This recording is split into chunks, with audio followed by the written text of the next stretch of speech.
Suka tidak suka, PDIP itu hebat. Hebat. Karena apa?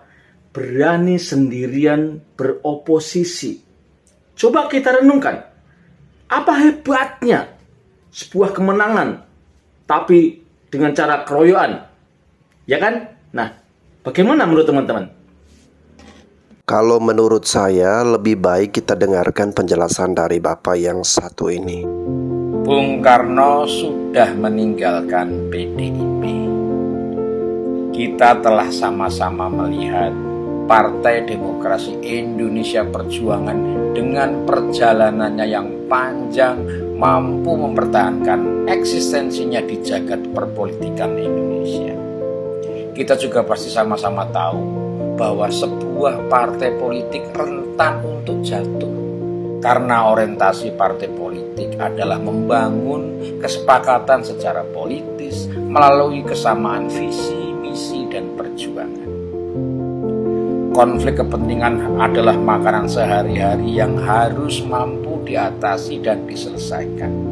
Dan khusus bagi PDI Perjuangan, senjata yang selama ini terbukti ampuh untuk mengatasi setiap konflik itu adalah kemampuan Megawati sebagai anak biologi Soekarno, tokoh penting di negeri ini, untuk menggunakan nama besar bapaknya sebagai pendulum yang mampu menghipnotis dan menenangkan semua kadernya. Entah para kader itu begitu hormat pada Pak Karno atau mereka cuma takut kualat. Kepatuhan ini tampak jelas dengan kedudukan Megawati sebagai ketua umum yang nyaris tidak mungkin tergantikan. Setidaknya itu yang tampak. Meskipun kalau mau ditelaah lebih dalam lagi, barangkali justru Megawati itu memang sengaja diposisikan sedemikian rupa oleh tokoh-tokoh senior PDIP yang memang perlu melindungi manuver-manuver mereka dengan sebuah figur yang sakral dan sulit dibantah. Dan diam-diam sebenarnya merekalah para mastermind yang mengendalikan partai, atau setidak-tidaknya di bawah tanah mengendalikan partai. Megawati memang tepat menduduki posisi simbol karena dia adalah anak biologi Soekarno. Lebih dari itu ya tidak ada. Hal ini dibuktikan dari elektabilitasnya ketika maju mencalonkan diri sebagai presiden berpasangan dengan Prabowo Subianto pada Pilpres pertama tahun 2004 setelah sempat menjabat sebagai presiden karena Presiden Abdurrahman Wahid dilengsarkan di tengah jalan. Pada Pilpres pertama sepanjang sejarah pemilihan kepala negara di Indonesia itu, Mega tidak terpilih. Rakyat lebih memberikan kepercayaannya kepada Susilo Bambang Yudhoyono dari militer ketimbang Megawati yang jelas-jelas anak Presiden Soekarno itu. Padahal kala itu MK juga sudah berbaik hati dengan menurunkan syarat status akademis calon presiden dari sarjana ke level lulusan SMA buat memberi jalan bagi Megawati. Tapi nyatanya Megawati juga tidak bisa menang Pilpres. Tapi meski tidak terpilih jadi presiden, Megawati punya banyak waktu untuk membesarkan partainya. Pasca Soeharto, memang PDIP yang adalah pecahan dari Partai Demokrasi Indonesia itu mendapat ruang dan keleluasaan untuk tumbuh dan berkembang. Hingga pada suatu ketika, tanpa disadari bahkan oleh Megawati sendiri, PDIP menghidupkan kembali figur Soekarno, figur seorang marhainis pembela rakyat, dengan dicalonkannya Joko Widodo, petarung dan pekerja keras dari Surakarta, sebagai calon presiden. Pemunculan Joko Widodo yang kemudian akrab dipanggil Jokowi ini awalnya mengundang keraguan-raguan bahkan dalam diri Megawati sendiri. Tidak sedikit orang yang mencibir dan merendahkan Jokowi yang secara performance dianggap tidak metropolis dan deso. Tapi memang bukan seorang marhainis sejati kalau penampilannya keren dan dandy. Seorang marhainis memang seharusnya merepresentasikan figur yang merakyat dan humanis. Harus diingat, masa-masa muda Soekarno dulu juga kecil dan gak meyakinkan. Tetapi apa artilah sebuah penampilan tanpa prestasi dan kemampuan yang tinggi? Maka seiring berjalannya waktu, Jokowi membuktikan kerja keras dan perjuangannya, dan figur Soekarno benar-benar hidup kembali dalam dirinya.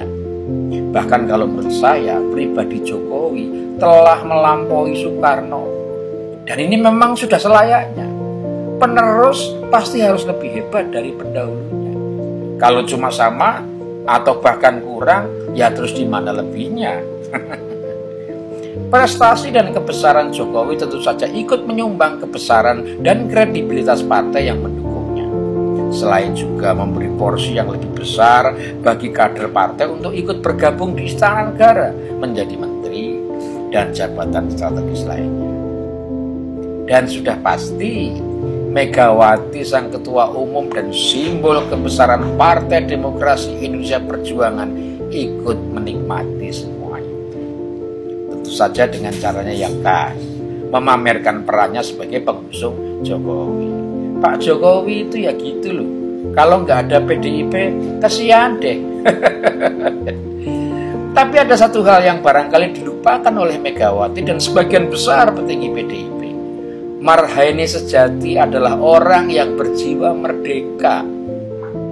Marhainis tidak akan tunduk oleh kekuasaan yang menindasnya. Marhainis hanya tunduk kepada rakyat. Apapun yang harus dilakukan untuk rakyat harus dijalani, meski untuk itu harus menentang tekanan partainya sendiri. Ya, saya sangat yakin jiwa itu juga adalah jiwa yang dimiliki Soekarno, yang dengan lantang berani menyatakan kemerdekaan Indonesia meski belum sepenuhnya kita terbebas dari pihak asing yang menguasai kita. Kalau Soekarno memproklamasikan kedaulatan Indonesia, maka Jokowi memproklamasikan kedaulatan pemimpin dari campur tangan dan tekanan partainya. Presiden sudah seharusnya bukan menjadi petugas partai, tapi pemimpin seluruh rakyat Indonesia. Meski tidak eksplisit, tapi Megawati dan PDIP mengusir Jokowi dan menganggapnya sebagai pengkhianat. Jokowi pergi meninggalkan partai tanpa sekalipun menyatakan pengunduran dirinya. Jokowi pergi karena tidak lagi dikehendaki. Jokowi pergi meninggalkan PDI Perjuangan. Pemimpin yang merepresentasikan sosok Soekarno itu pergi meninggalkan partai yang selama ini sangat mengagung-agungkan nama besar sang proklamator itu. Megawati adalah anak Soekarno yang punya andil menghidupkan spirit bapaknya melalui Jokowi, lalu mematikannya kembali spirit itu hanya karena keangkuhan egonya. Dua figur Marhainis itu telah membuktikan keteguhan sikapnya sebagai orang yang merdeka, sebagai orang yang tetap berpihak pada rakyatnya. Soekarno disingkirkan oleh Orde Baru dan Jokowi disingkirkan oleh Orde Lama yang seharusnya mendukung dan membesarkan orang-orang seperti dirinya. Bung Karno telah pergi meninggalkan partai yang bertahun-tahun mengagungkan namanya. Tapi setidaknya di atas sana dia bisa berbangga. Seorang penerus terbaiknya telah mampu mewujudkan sebagian mimpi dan cita-cita yang bahkan tidak sanggup diwujudkan oleh anaknya. Semoga bermanfaat. Rahayu. Wow, keren dan luar biasa guys ya, apa yang disampaikan atau dijelaskan oleh Bapak ini. Jiwa Bung Karno telah meninggalkan PDIP. Karena jiwa Bung Karno itu jiwa Marhainis, jiwa kebebasan, jiwa merdeka, yang bebas dan merdeka dari tekanan apapun, termasuk itu tekanan kekuasaan. Nah guys, Pak Jokowi oleh Bapak ini dianggap sebagai sosok representasi dari Bung Karno yang sejati ya. Jadi jiwa Bung Karno itu ada di dalam diri Pak Jokowi, bukan ada di dalam partai PDIP. Karena apa? Karena ya kembali lagi kepada jiwa Marhainis itu. Artinya dia memperhatikan rakyat, mengutamakan membangun bangsa dan negara, dan berusaha melepaskan diri dari segala bentuk penindasan kekuasaan, ya. Nah, kalau dulu Bung Karno berusaha untuk memproklamasikan kemerdekaan Republik Indonesia, meski masih ada bayang-bayangan kekuasaan atau bayang-bayangan tekanan dari penjajah. Nah, Pak Jokowi sendiri, ya, dia berusaha untuk melepas dari tekanan ataupun kekuasaan partai yang sebagaimana kita ketahui ketika Pak Jokowi masih berada dalam lingkaran partai PDIP, ya, Ibu Mega memperlakukan Pak Jokowi bahwa Pak Jokowi ini tidak bisa sama sekali atau tidak akan menjadi apa-apa kalau tanpa atau bukan dari partai PDIP. Bahkan ada beberapa gambar yang kalau kita lihat, kita perhatikan, di mana Pak Jokowi ini seperti dibuat kayak orang yang harus manut dan tunduk kepada ketua partai. Jadi arogansi dan keangkuhan tersebut menurut Bapak ini itu bukan jiwa Bung Karno yang ada di situ, ya. Jadi jiwa Bung Karno adalah jiwa marhainis yang mengutamakan memperhatikan kesejahteraan rakyat dan bagaimana memajukan, mencerdaskan bangsa dan negara. Oke guys, bagaimana menurut komentar kalian? Kita kembali mendengarkan salah satu. Assalamualaikum warahmatullahi wabarakatuh. Jumpa lagi dengan DJ Anak Jenderal. Kali ini saya akan bercerita tentang berdirinya PDIP, yang sebentar lagi kayaknya bakalan nyungsep ini, ya. Kelahirnya Partai Demokrasi Indonesia Perjuangan diawali dengan berdirinya Partai Demokrasi Indonesia. PDI sendiri didirikan pada tahun 1973. Berdirinya PDI merupakan gabungan dari 5 partai yang ada di Indonesia pada saat itu. Di antaranya Partai Nasional Indonesia yang didirikan oleh Bung Karno pada tahun 1927. Jadi PNI ini bergabung dengan 4 partai lainnya untuk mendirikan PDI. Selain PNI ada Partai Murba, Partai Musyawarah Rakyat Banyak.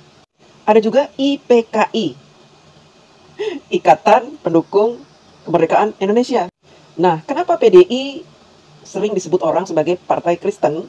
Karena di dalam PDI ada 2 partai yang bergabung, Partai Katolik dan Parkindo, Partai Kristen Indonesia. Dan kenapa banyak orang meneriakkan PDI itu sebagai Partai PKI? Karena di dalamnya ada Partai IPKI tadi itu, ya. Padahal kepanjangannya beda, IPKI, Ikatan Pendukung Kemerdekaan Indonesia. Nah, kelima partai ini bersepakat untuk melebur menjadi satu, kemudian mereka membentuk Partai Demokrasi Indonesia. Kenapa mereka melebur? Karena mereka harus kuat. Mereka harus bersatu. Untuk melawan siapa? Melawan Golkar yang saat itu mendominasi Indonesia sebagai partai yang besar. Ketika PDI berdiri, disepakati Bapak Suryadi menjadi ketua umumnya. Nah, partai PDI ini ternyata walaupun merupakan peleburan dari 5 partai, tetap saja tidak bisa mengalahkan suara Golkar pada saat itu. Sehingga pada tahun 1987, Pak Suryadi ini mengajak Ibu Megawati untuk bergabung. Karena di dalamnya ada partai ayahandanya, partai PNI itu, ya. Jadi Bu Mega itu direkrut untuk masuk ke PDI. Ketika Bu Mega sudah menjadi bagian dari PDI, sudah direkrut, ternyata PDI mengalami perubahan besar, pelonjakan elektabilitas. Tapi tetap saja, walaupun sudah melonjak pemilihnya, tetap saja PDI tidak bisa mengalahkan Golkar, ya. Tetap melempem. Tujuan Suryadi mengajak Ibu Mega salah satunya agar pengagum Bapak Soekarno dapat terakomodir di partai PDI. Ya, hanya saja Bu Mega ini memang sejak muda punya bakat merebut, menendang. Ya begitulah kira-kira, ya. Berbuat makar itu punya bakat sejak dulu. Pada saat PDI mendapatkan suara banyak di pemilu, Bu Mega merasa gara-gara ada gue nih PDI jadi tinggi elektabilitasnya. Nah, pada saat itulah muncul keinginan Ibu Megawati untuk merebut kekuasaan dari Bapak Suryadi. Caranya gimana? Pendukung-pendukung Ibu Megawati yang ada di seluruh Indonesia berkumpul di Bali, mendeklarasikan Ibu Mega sebagai Ketua Umum PDI. Jadi pada saat itu ada dualisme kepemimpinan. Ada Ibu Mega, ada Bapak Suryadi. Nah, bingung nih. Orang PDI bingung nih. Sementara pemerintah pada saat itu tidak mengakui kepemimpinan Ibu Mega. Karena Ibu Mega ini merebutnya dengan cara tadi itu. Tidak sehat merebutnya. Yang diakui hanya Bapak Suryadi. Nah, sejak saat itulah terjadi yang namanya kekisruhan di tubuh PDI. Pendukung Ibu Mega menginginkan Ibu Mega menjadi ketua. Pendukung Pak Suryadi menginginkan Pak Suryadi tetap menjadi ketua. Ya, mereka gontok-gontokan, rebut-rebutan kekuasaan. Sampai akhirnya terjadi kerusuhan di gedung yang didirikan oleh Ibu Megawati itu ya, yang kita sebut sebagai kerusuhan Kuda Tuli itu ya, 27 Juli. Di kasus Kuda Tuli tersebut, beberapa tokoh PDI yang mendukung Ibu Mega dan yang mendukung Bapak Suryadi ditangkap dan dipenjara. Saya tidak mau membahas lah konspirasi di kejadian 27 Juli itu. Ya, saya tidak mau. Karena menurut saya ini Ibu Mega ini biang keroknya ya. Kalau saja Ibu Megawati bersabar, tidak punya ambisi menguasai PDI, maka tentu tidak terjadi kasus 27 Juli itu. Ya, kasus yang menurut saya itu penuh dengan konspirasi, baik dari pemerintah maupun orang PDI sendiri. Setelah kasus Kuda Tuli ini, akhirnya Ibu Mega membuat partai PDI Perjuangan. Coba pikirkan. Kira-kira partai PDI Perjuangan ini layak nggak dimiliki oleh Ibu Megawati? Padahal berdirinya PDIP ini karena dia melakukan kudeta terhadap PDI yang saat itu dipimpin oleh Bapak Suryadi. Teman-teman sekarang sudah ada gambaran kan? Siapa Ibu Mega itu? Bahkan Gus Dur berkata, siapakah tokoh yang bertanggung jawab atas lengsernya Gus Dur? Megawati dan Amin Rais. Dan sekarang Ibu Mega dan Amin Rais bersatu kan? Mendukung siapa? Mendukung Pramono Anung dan Rano Karno. Bahkan gabung lagi satu lagi, Anies Baswedan. Demikian, terima kasih. Oke guys ya, jadi ibu ini menceritakan sejarah berdirinya partai PDIP yang di masa lalu ada beberapa peristiwa atau kejadian-kejadian yang ya seperti itulah tadi yang dijelaskan guys ya, dan saya yakin teman-teman di sini pasti mengetahui sejarah berdirinya partai PDIP ya. Tadi menurut ibu ini bahwa Ibu Mega menurut dia punya bakat atau skill untuk merebut dan menendang. Nah guys, terlepas dari apapun itu, tentu setiap partai mempunyai kelebihan dan kekurangan, mempunyai kebaikan dan keburukannya tersendiri ya. Kalau saya pribadi, saya tidak mau membenci partai manapun dan tidak mau mengagungkan partai manapun juga. Lebih baik posisi saya adalah netral-netral aja guys ya. Karena begini, oke, bisa jadi saat ini Anda mungkin gak suka dengan partai PDIP, tetapi beberapa waktu kemudian Anda akan menjadi suka dengan partai PDIP. Begitu pula dengan partai-partai yang lain. Saat ini Anda menyukai partai ya, misalnya kita sebut saja Gerindra gitu kan. Beberapa waktu kemudian bisa jadi Anda nggak suka sama partai Gerindra ya. Jadi ini karena dinamika politik guys ya. Dan semuanya itu tidak ada yang abadi, tidak ada lawan yang abadi, tidak ada musuh yang abadi. Yang ada hanyalah kepentingan yang abadi. Kita nggak pernah tahu Pak Ahok dan Pak Anies dulu adalah dua figur atau dua rival yang berat nih ya, sampai pendukung-pendukungnya saling ribut satu sama lain. Tetapi kini mereka bersatu mendukung Pak Pramono dan juga Rano Karno guys. Lalu yang berikutnya Pak Jokowi dan Pak Prabowo, dulu dua kubu yang berbeda, dua rival yang sangat berat. Benar-benar kita dibuat terpecah dua ya, kubu Pak Prabowo, kubu Pak Jokowi. Bahkan sampai di kampung saya di Nusa Tenggara Timur itu sebagian besar begitu tidak suka atau benci dengan partai Gerindra. Tetapi kini sebaliknya ya, sangat menyayangi partai Gerindra. Sedangkan partai PDIP kayak udah nggak dianggap. Ya begitulah guys ya. MVP di pilkada kali ini namanya Joko Widodo. Suka nggak suka nih sama Jokowi, skill politik doi emang legendaris. Ini kalau di bola levelnya setara Johan Cruyff lah. Ya lu bayangin di kandang Banteng Jawa Tengah, Bantengnya tumbang. Kalau di Jawa Barat kita nggak heran Banteng tumbang, emang survei jelek banget. Di Jawa Timur pun ya Kofifa itu di atas angin lah. Tapi ini kita ngomongin Jawa Tengah. Di Sumut Edi kalah, tapi ya itu bisa diprediksi sesuai survei. Jawa Tengah, meskipun di Bali gagal tuh Jokowi numbangin Banteng, tapi ya nanti 2029 pasti akan dicoba lagi. Kalau di Banten itu bukan urusan Jokowi lah, itu yang hebat Prabowo-nya. Kalau di Banten lebih tepatnya Dondasko. Kalau ngomongin siapa yang paling amsyong di pilkada kali ini, menurut gua ada dua partai, PDI sama PKS. PDI ini di level gubernur banyak tumbang. Meskipun kalau ngomongin wali kota bupati masih banyak menang ya. Tapi ya kalah di Jawa Tengah itu pedih banget sih. Berat banget. Nah kalau ngomongin PKS menurut gue ini yang paling amsyong. Bayangin di Jawa Barat suara presiden PKS sama Saiku gak nyampe 20%. Ini kan Jawa Barat kandang PKS. Di Sumatera Barat masih menang karena incumbent. Tapi level wali kotanya seorang Chef Iqbal kalah. Ini kita ngomongin Chef Iqbal nih. Ini politisi PKS, kader PKS yang ngetop banget. Debat jago, terkenal iye, masih kalah. Bahkan yang gue lebih kaget lagi, di Depok dan di NTB. Di NTB Pak Zul gue kira akan menang mudah. Pak Zul nih, ini Pak Zul orang top ini. Kaget. Dan gue percaya ini pilkada 2024, ini momen awal Pilpres 2029, ini momen awal nih sekarang nih. Jokowi meskipun gak punya partai, sekarang nih megang Jawa Tengah. Ini kekuatan buat Pilpres nanti.